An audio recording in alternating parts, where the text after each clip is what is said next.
अब आइए आपको बताते हैं कि 2014 के बाद बीजेपी को मिले वोट और वोट शेयर का लेखा जोखा, जिसके आधार पर बीजेपी ने 24 में नया और बड़ा टारगेट सेट कर लिया है।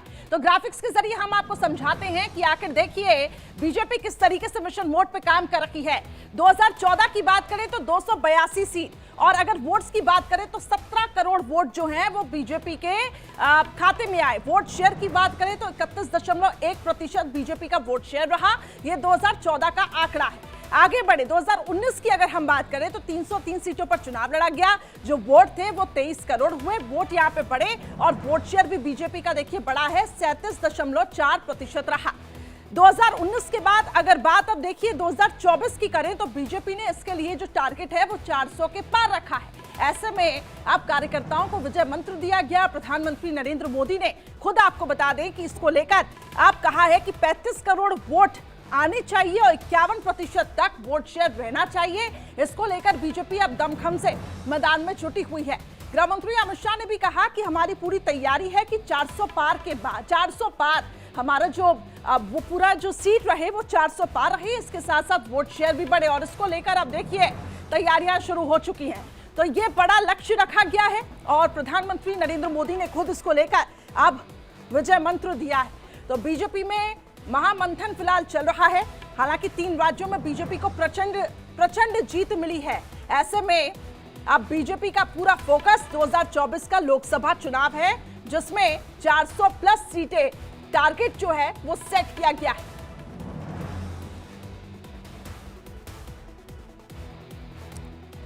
तो लोकसभा चुनाव को लेकर बीजेपी की मेगा तैयारी है। विपक्ष में भी हलचल मच चुकी है। कांग्रेस भी अब देखिए मिशन मोड में जुटी हुई है। संगठन में बड़े फेरबदल किए जा रहे हैं। कई राज्यों के प्रभारियों को बदला जा रहा है। तो वहीं कांग्रेस प्रियंका पर बड़ा दांव खेलने की तैयारी में है। प्रियंका गांधी को बताया जा रहा है कि क्या कांग्रेस प्रियंका गांधी पर दांव लगा सकती है, क्या प्रधानमंत्री नरेंद्र मोदी के खिलाफ मैदान में उतार सकती है। इसी से जुड़ी आप एक रिपोर्ट आपको दिखाते हैं।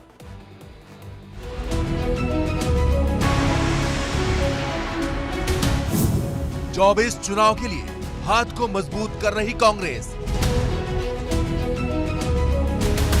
प्रियंका के लिए बड़ा प्लान, कांग्रेस जल्द करेगी ऐलान।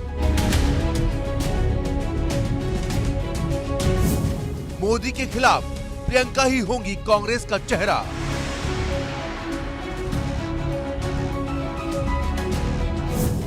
प्रियंका से ली यूपी की कमान, अब मिलेगा बड़ा इनाम।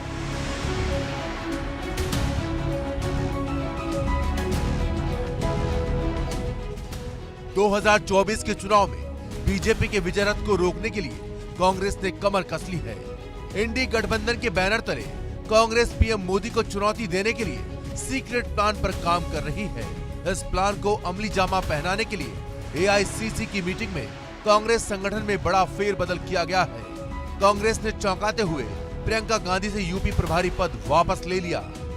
उनकी जगह अब अविनाश पांडे यूपी के प्रभारी होंगे।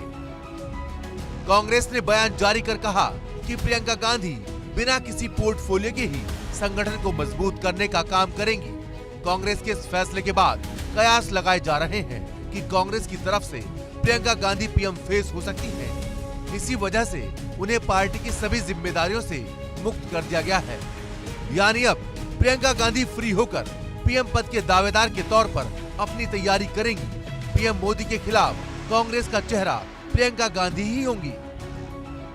आपको बता दें कि हाल ही में हुए 3 राज्यों में विधानसभा चुनाव में कांग्रेस की हार के बाद पार्टी लगातार संगठन में बदलाव कर रही है। सचिन पायलट को छत्तीसगढ़ का प्रभारी बनाया गया है, तो वहीं रमेश चेन्निथला को महाराष्ट्र कांग्रेस का प्रभारी नियुक्त किया गया है। साथ ही भक्त चरण दास को बिहार के प्रभारी पद से हटा दिया गया है और उनकी जगह मोहन प्रकाश को वहां का प्रभारी बनाया गया है। केसी वेणुगोपाल संगठन के महासचिव बने रहेंगे। अजय माकन को कोषाध्यक्ष बनाया गया है, तो रणदीप सुरजेवाला को कर्नाटक का प्रभार दिया गया है, जबकि वरिष्ठ नेता जयराम रमेश प्रवक्ता बनाए गए हैं। कांग्रेस ने राज्यसभा सांसद डॉक्टर नासिर हुसैन को राष्ट्रीय अध्यक्ष मल्लिकार्जुन खड़गे के कार्यालय के प्रमुख का कार्यभार सौंपा है। वहीं संचार सचिव के तौर पर प्रणव झा को जिम्मेदारी दी गई है। कांग्रेस महासचिव केसी वेणुगोपाल ने कहा कि ये नियुक्तियां तत्काल प्रभाव से लागू हो चुकी हैं। Bureau report, India daily live.